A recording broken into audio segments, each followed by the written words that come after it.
They should be fired up. Are we ready to go? All right, folks. Welcome to Gamcast for, Jesus, already Wednesday evening. Today we're here to talk about we are getting inching closer and closer to the constitutional crisis that I am certain is going to be here soon. I'm going to explain that and then also sort of debunk the spending freeze hoax. So yesterday and still today, there's a lot of people going around. I tweeted this out earlier. Here's Harry Sisson. He's a child. He looks like he's in his early 20s.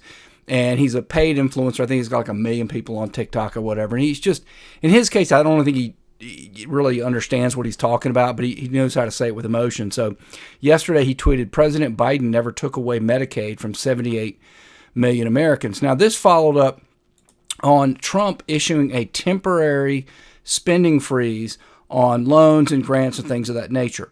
Discretionary spending. The president has a lot of discretion as to who gets a grant and how aid is dispersed. Now, you needn't worry. No one's going to lose money because you're giving these things 6 months, a year at a time. He's talking about, I want to freeze the allocation of it so that I figure out what we're going to do with the money to the extent we have discretion in 2026 and so on.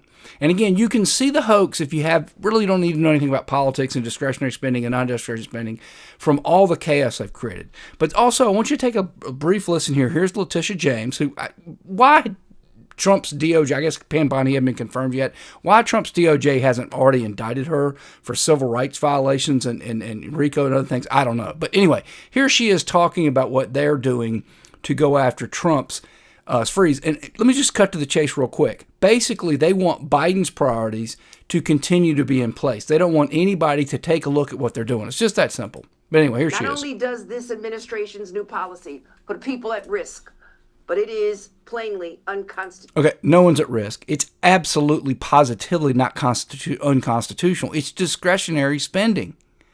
The president does not get to decide. Not to mention, she hadn't even seen it yet. All it is, hey, pause. Let's take a look at what's going on here. How could that possibly be unconstitutional? Laws to enforce, and for whom? When Congress dedicates funding for a program, the president cannot pull that. That would be true for Medicare, Medicaid, Social Security, the military. Not discretionary. She's just lying through her teeth. Funding on a whim.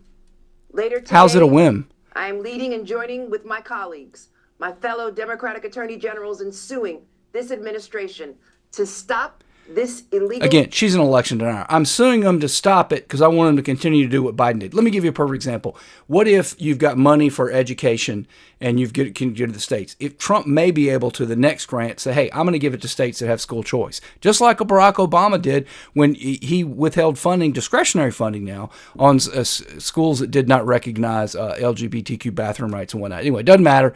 So there's a lot of confusion out there. Trump's press secretary today said that, because somebody had said they rescinded it, and she said, no, we haven't rescinded it. Anyway, the order has been enjoined, and I want to take one last bit of something to explain the constitutional crisis. Here's what's going to go on. So Judge Lauren Lynn Alicon, a Biden appointee, and that is part of the reason why Democrats kept putting all these unqualified people up there, so that they know who to run to, right? You stack the D.C. circuit with as many people of these judges as you can, so hopefully you get one. I don't even know that they do it. They're supposed to do it by lottery, but I don't know if they did. Anyway, she's already enjoined it, nationwide enjoyment. And let me explain to you what's going on here. We did it with the inspectors general. We talked about the fact that 2 years ago they modified that law to set up the 30-day notice and the reason requirement. They knew that was going to come to a head, and some judge was going to say, hey, you can't do that. And then the president then has a choice, do I obey what the judge says or not? Same thing here. She said you can't do this spending stuff. At some point, now that and you know where it's going to go. The injunction is temporary. I think it's until February 5th, but she's going to rule in favor of these Letitia James and these other people. And then Trump's just going to have to decide what he's going to do. And at some point, this is what a constitutional crisis, where you have two branches of government at heads.